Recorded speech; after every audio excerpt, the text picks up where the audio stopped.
Prezado internauta, mais uma vez eu espero que o meu vídeo o encontre bem, sempre muito bem. O assunto que eu quero dividir com você hoje, querido internauta, é o arquétipo do Rei Midas. Muitas pessoas se utilizam de arquétipos, né, para melhorarem as suas vidas, né, o desenvolvimento dos seus caminhos. E muitas pessoas optam pelo arquétipo do Rei Midas. E eu preciso advertir você que o arquétipo do Rei Midas, ele é, na verdade, um arquétipo que você não deve usar. Por quê? Porque a história do Rei Midas foi uma história de fracasso, é a história de algo que não deu certo, é a história de algo que não funcionou, né? E aonde há ouro, geralmente há muita disputa. Mas não é por esse fato, é porque em cima da história do Rei Midas existem muitas informações, tá, impressas sobre a história dele, tá?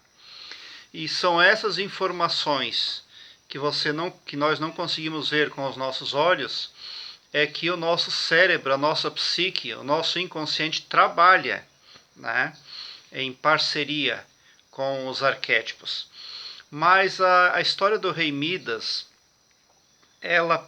um dos primeiros motivos pelo qual você não deve usar o arquétipo do Rei Midas.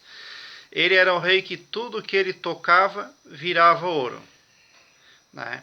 Então quer dizer o quê?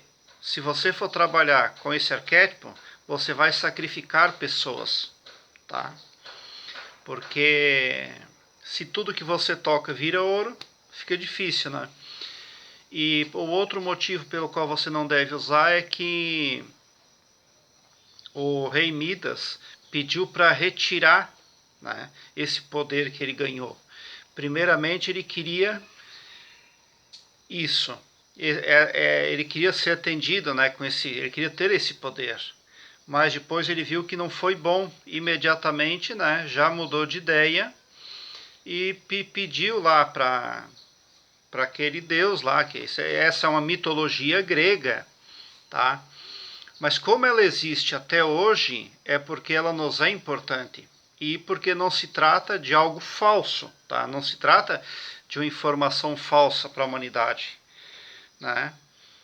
Então, um dos motivos que você não deve usar o Rei Midas é que tudo que o Rei Midas tocava virava ouro. Segundo, ele pediu para se desfazer deste poder porque ao final ele viu que não era bom. E o terceiro motivo, o mais grave, é a ganância, né? O Rei Midas, ele era ganancioso, tá?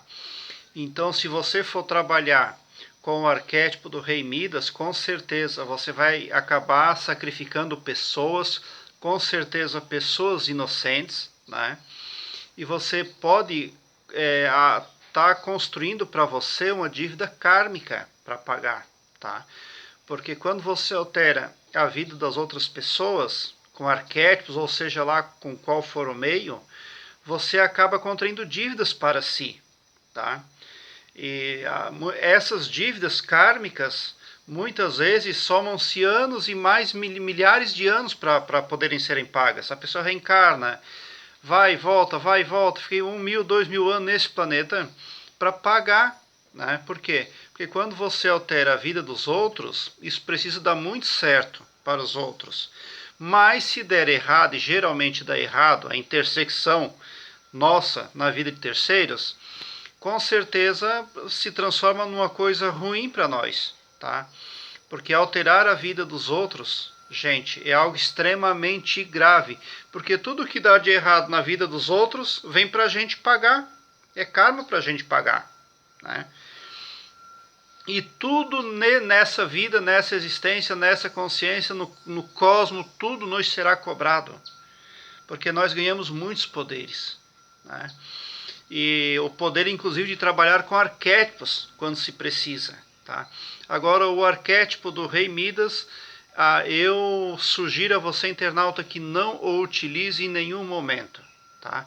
Uma porque se trata de ganância, se trata de erro, se trata de inexperiência.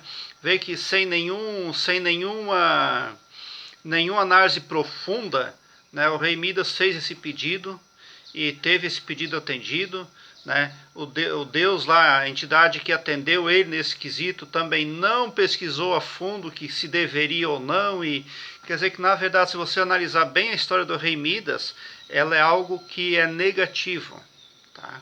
E o ouro, por si só, no mundo, já é problemático, tá bom, querido internauta? Então não utilize o arquétipo do rei Midas, tá bom, querido internauta? Eu quero ver você muito bem, sempre muito bem. Tá? Inscreva-se no meu canal, deixe seu joinha para que o YouTube leve as minhas informações para mais pessoas, tá bom? Obrigado, sim.